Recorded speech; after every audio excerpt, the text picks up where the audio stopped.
জীবন যুদ্ধে কখনো হার মানতে হয় না। আমাদের জীবনে বিপদ আসবে এবং সেটা চলেও যাবে ইনশাআল্লাহ। তো কখনো হার মেনে চুপ করে বসে থাকতে হয় না বা হতাশা হতে হয় না। আসসালামু আলাইকুম, কেমন আছেন সকলে? আশা করি সকলেই ভালো আছেন। তো জীবন যুদ্ধে কখনো হার মানতে হয় না। এটা আসলে অনেকে শুনে আপনারা বলবেন যে আর কত ধৈর্য ধরে থাকবো। আসলে কি জানেন, ধৈর্য ধরে যদি আপনি বাসায় বসে থাকেন সেটা কিন্তু হবে না। আল্লাহ বলেছে তাওয়াক্কুল করো। তাওয়াক্কুল করে তোমরা বাইরে বের হয়ে আসো। তোমাদের রিজিকের দায়িত্ব আমার।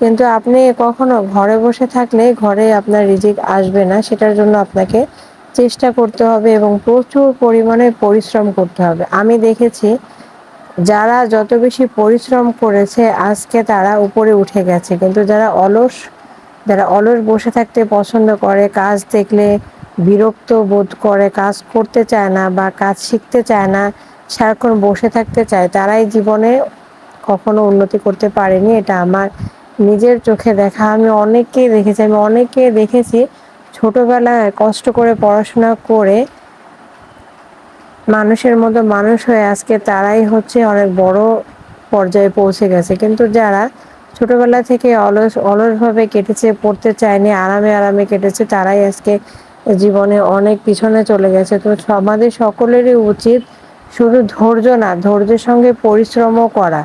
আপনি ধৈর্য ধরে পরিশ্রম করবেন এবং আল্লাহর কাছে চাইবেন, দেখবেন আল্লাহ আপনাকে অবশ্যই দিবে। আল্লাহ বলেছে যে বান্দা তুমি আমার কাছে চাও, আমি আছি তোমাকে দেওয়ার জন্য, কিন্তু সেটা অবশ্যই মন থেকে হতে হবে এবং সেটা সৎ মনে আপনাকে চাইতে হবে। আপনি কোনো কাজ শুরু করার আগে অনেক চিন্তা ভাবনা করেন, এটা করার কি দরকার? হ্যাঁ, চিন্তা ভাবনা করবেন, কিন্তু নেগেটিভটা পরে বেশি কম চিন্তা না করে পজিটিভটা বেশি চিন্তা করতে হয়।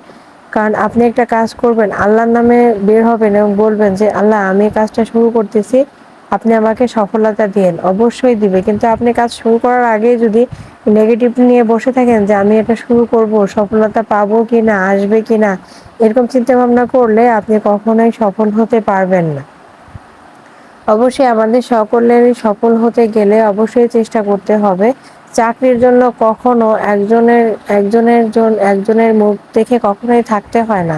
আপনার যদি লোভ থাকে, হ্যাঁ সে আপনাকে চাকরি দিবে, কিন্তু আপনি তার উপরও ভরসা করে থাকেন এবং আপনি নিজেও চেষ্টা করেন। দেখবেন যে এই চাকরিটা পেয়ে আপনি আপনার কতটা ভালো লাগতেছে। নিজের চেষ্টায় যদি কিছু করা যায় তাহলে সেটার থেকে আনন্দ আর কখনো কোনো কিছুতেই হয় না। তো এখানে